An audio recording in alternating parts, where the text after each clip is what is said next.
Assalamualaikum warahmatullahi wabarakatuh. Salam sejahtera bagi kita semua. Om Swastiastu, Namo Buddhaya, salam kebajikan. Jelaskan sedikit dengan cara yang paling sederhana, apa sih KIP Kuliah Merdeka gitu. Mungkin background daripada penyempurnaan ini harus saya jelaskan sedikit. Menurut saya salah satu program yang paling transformatif yang diluncurkan sebelum masa saya dari Pak Presiden dan Menteri sebelumnya adalah KIP Kuliah. Luar biasa. Tapi kita di Kemendikbudristek selalu percaya bahwa apapun yang kita program yang sudah sukses atau apa, kita harus selalu menyempurnakannya, selalu memperbaikinya, selalu membuatnya meningkatkan ke level berikutnya. Salah satu pertanyaan yang kita tanyakan pada saat kita melihat program hebat ini KIP Kuliah adalah apakah ini benar-benar optimal mencapai misinya? Dan misinya itu adalah meningkatkan mobilitas ekonomi dari masyarakat kita, mahasiswa-mahasiswa dari keluarga yang kurang mampu untuk bisa maju atau naik level. Ya, naik level ekonomi dengan mendapatkan beasiswa.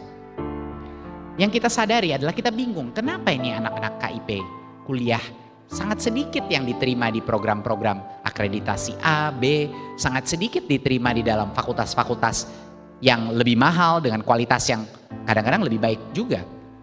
Dan dari program itulah kita menemukan bahwa dengan mematok hanya 2,4 juta per semester, per murid, dan dengan biaya hidup yang sama di kota apapun, secara tidak langsung kita memaksa universitas dan prodi-prodi terbaik kita untuk rugi. Sehingga universitas-universitas kita banyak yang segan untuk mengambil sebanyak mungkin anak-anak KIPK karena sisanya itu mereka harus bayar sendiri. Jadi pemerintah perannya adalah untuk maju di sini dan intervensi. Untuk menyebut bahwa siapapun kalau Anda dari keluarga kurang mampu dan Anda diterima di dalam program sehebat apapun, semahal apapun, kita akan tanggung biaya full, itu biaya. Ya itu suatu statement, jadi kita tes, kita buat, oke kita bilang, pertama kita harus memastikan nggak ada universitas yang curang.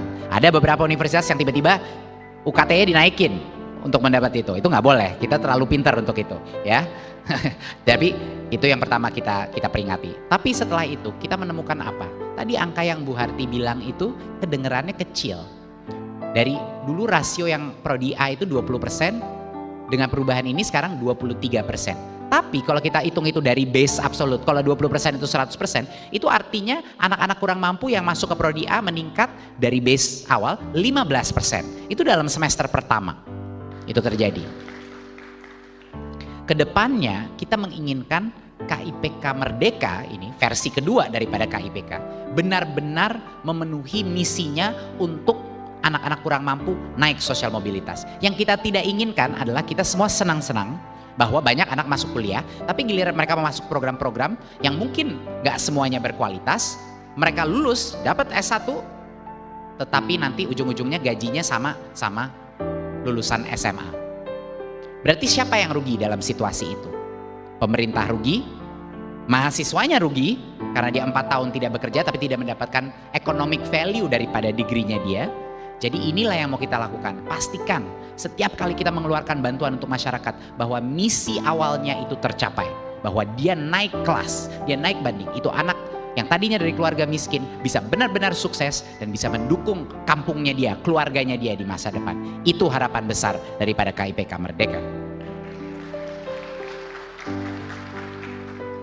Saya ucapkan selamat kepada adik-adik mahasiswa angkatan 2021 yang telah mendapatkan KIP Kuliah Merdeka. Angkat tangan yang menerima di sini. Oke, selamat. Kedepannya universitas tidak perlu melihat lagi apakah ini anak yang mau masuk kampusnya itu anak KIP apa tidak. Yang penting dilihat prestasinya, dia terima aja. Dia tahu bahwa pemerintah akan hadir untuk menanggung biayanya. Itu yang kita inginkan. Kepada para pemimpin-pemimpin perguruan tinggi, saya titipkan pesan ini kepada Ibu dan Bapak.